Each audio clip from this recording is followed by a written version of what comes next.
प्रधानमन्त्री केपी शर्मा ओलीले कसैले चाहेर पनि आफूलाई हटाउन नसकेको भन्दै यही स्थिरता र स्थायित्व भएको बताएका छन्। आइतबार राष्ट्रिय सभा बैठकलाई सम्बोधन गर्दै प्रधानमन्त्री ओलीले चुनाव हुनु अस्थिरता नभएको जिकिर गरे। आफूले 5 वर्ष सरकार टिकोस् भन्ने चाहेको तर आफ्नो पार्टीका नेताहरूले देशलाई अस्थिरतामा लैजाने प्रयास गरेको उनको आरोप छ। त्यसमा प्रायोजित सञ्चार माध्यम प्रयोग भएको छन्, बुद्धिजीवीहरूको एउटा झुन्ड पनि लागेको छन्। उनले भने संसद विघटनबाट अस्थिरता सिर्जना गर्ने प्रयास रोकिएको छ। संसद विघटनलाई असंवैधानिक र गैर जिम्मेवारीपूर्ण कदम भनेको भन्दै प्रधानमन्त्री ओलीले आक्रोश पोखे। आफूले जिम्मेवारी बोधका साथ प्रतिनिधि सभा विघटन गरेको भन्दै उनले भने लोकतन्त्र ल्याउन जनताले जति बलिदान गरेको छन् त्यसको हिसाब गरेर पदोन्मुख मान्छेहरूलाई हाई हुन दिएर लोकतन्त्रलाई डिरेल गर्न दिन हुँदैन भनेर प्रतिनिधि सभा विघटन गरेको हुँ। आफूले कुनै गल्ती गरेको भए जनताले दण्डित गर्ने भन्दै उनले निर्वाचनमा जान आग्रह गरे। हामी समयभन्दा अलिकति अगावै प्रतिनिधि सभाको नयाँ निर्वाचनका लागि नयाँ जनादेश माग्न जनताका बीचमा जाने तयारी गरिरहेका छौँ। प्रतिनिधि सभा विघटन भएको छ र देश अब निर्वाचनतर्फ, आम निर्वाचनतर्फ, प्रतिनिधि सभाको निर्वाचनतर्फ उन्मुख भएको छ। हामीले सोचेका थियौँ प्रतिनिधि सभा 5 वर्ष चल्नेछ र यसमा बिना विग्रह प्रतिनिधि सभाले आफूलाई लगातार देश र जनताको सेवामा, संविधानको रक्षा र कार्यान्वयनको सन्दर्भमा, संघीय लोकतान्त्रिक गणतन्त्रको रक्षा र कार्यान्वयनको सन्दर्भमा बिना व्यवधान काम गर्न पाउनेछ र हामी त्यसरी काम गरेर अगाडि जानेछौँ भन्ने हामीले सोचेका थियौँ। मैले पनि त्यही सोचेको थिएँ। नेपाली जनताले असाधारण विश्वासका साथ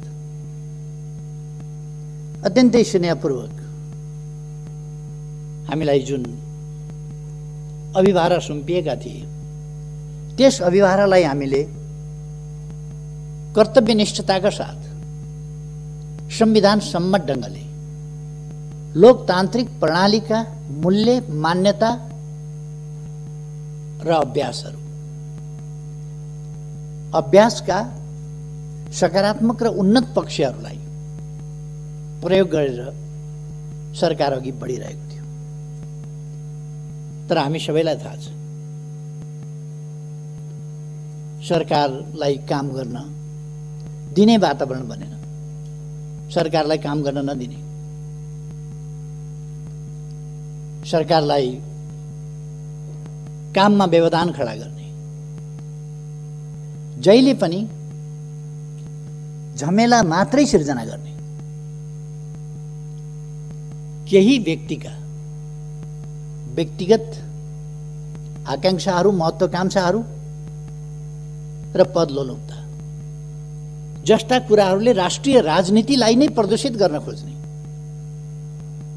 स्थिरता र स्थायित्वतर्फ देशलाई अघि बढ्न नदिएर राजनीतिलाई फेरि बहुमतलाई टुक्र्याउने, बहुमतलाई खण्डित गर्ने, बहुमतलाई ध्वस्त पार्ने र फेरि अस्वस्थ, अनुचित, अलोकतान्त्रिक लेनदेन, गठजोड, जालझेल, टिक्रम, षड्यन्त्र बाट देशको राजनीतिलाई फेरि 6 महिनामा प्रधानमन्त्री फेरिने खालको अस्थिरतातर्फ धकेल्ने काम हुन नपाउने, जोड घटाउ मोलतोल लेनदेनमै सरकारको समय बित्ने, संसदलाई प्रभावकारी ढङ्गले काम गर्न नदिने, कतिपय विधेयकहरू अड्काइदिने, सरकारले संसद समक्ष प्रस्तुत गरेका प्रस्ताव निर्णयार्थ प्रस्तुत पनि नगरिदिने र यो प्रणाली बेठिक भयो भन्ने निष्कर्ष निकाल्न खोज्ने, संविधान बेठिक भयो भन्ने निष्कर्ष निकाल्न खोज्ने,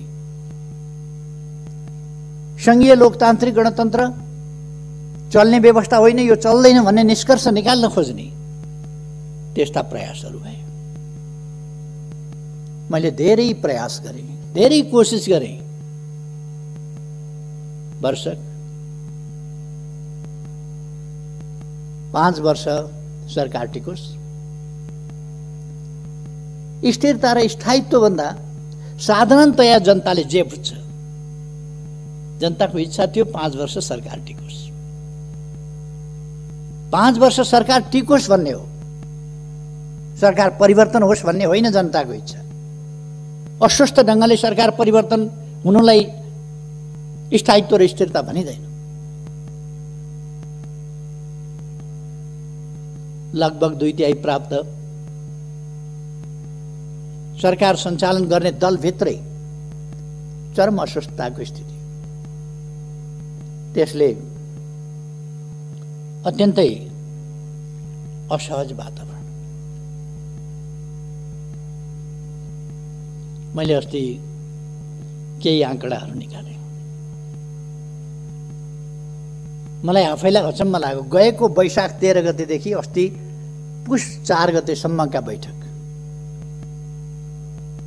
हेर्दा गुटका बैठक, पार्टी विरुद्ध पार्टीलाई कमजोर पार्ने, गुटमा विभाजित गर्ने त्यस्ता बैठकहरू मात्रै एउटै नेताको घरमा 280वटा बैठक, वैशाख 13 गतेदेखि पुष 4 गतेसम्म 280वटा बैठक बसेका रहेछन्। 35वटा बैठक अन्यत्र बसेका रहेछन्। 2-3 जनाका गुटगत भेटघाट आदिको गिन्ती नगरौँ, त्यस प्रकार भएका थिए र देशलाई अस्थिरतामा लान प्रयासहरू भए। त्यस्तो गर्नु किन परेको थियो? त्यसका पछाडि कुनै जेन्युन कुनै कारण छ? हामीले यस सरकारले विकास निर्माणका कामहरूलाई तीव्रताका साथ अगाडि बढाएको थियो। मैले भन्ने गरेको छु, अघिल्लो पल्ट शिलान्यास गरेर छोडेको रानी पोखरी शिलान्यास गरेको इटा ढुङ्गामा लेउ लागिसकेका थियो, धुलोले पुरिने अवस्थामा थियो, केही पनि काम भएको थिएन, सिनको भाँचिएको थिएन त्यहाँ। अहिले यस अवधिमा हामीले रानी पोखरी तयार गरेर त्यसको उद्घाटन पनि गर्यौँ। 7 लाख घरहरू, भूकम्पबाट क्षतिग्रस्त घरहरू, 7 लाख घरहरू निर्माण गरेर जनतामा वितरण गरियो। विभिन्न ऐतिहासिक, सांस्कृतिक सम्पदाहरू, धरोहरहरूको पुनर्निर्माण भयो र लगभग ठुलो प्रतिशतमा निर्माणको काम सम्पन्न भएको छ। केही ढिलो हुने कामहरू खोप्न पर्ने, उस्तै सामग्री तयार गर्नुपर्ने, कालीगढहरूको अभाव, तिनलाई तालिम दिनुपर्ने जस्ता कुराहरूले गर्दा केही ढिलो हुनु बेग्लै कुरा हो। नत्र काम तीव्र गतिका साथ अगाडि बढेको छ र त्यो साथीहरूले अनुमान गर्नुभएको छ, देख्नु भएको छ। अनुमान भन्दा पनि तपाईँहरूले अनुभव गर्नुभएको छ, त्यो देख्नु भएको छ। तसर्थ काम भएनन् भन्ने होइन, धरहराको निर्माण सम्पन्न हुने बिन्दुतिर पुगिराखेको छ, साथीहरूले देख्नुभएको छ। काठमाडौँको बाटाहरू, काठमाडौँ सहरको ब्युटिफिकेसन, सौन्दर्यीकरणदेखि लिएर अरू कामहरू देख्नुभएको छ। यस बीचमा यो सरकार बन्नभन्दा अगाडि तराईमा कहीँ पनि ढलको व्यवस्था थिएन। अहिले 100 किलोमिटर ढलको व्यवस्था गरिएको छ र तराईका सहरहरू सफा राख्ने काम भएको छ। विराटनगर, जनकपुर, अनेक सहरहरूमा ढलको कामहरू विस्तार भएको छ। गएको आर्थिक वर्षमा मात्रै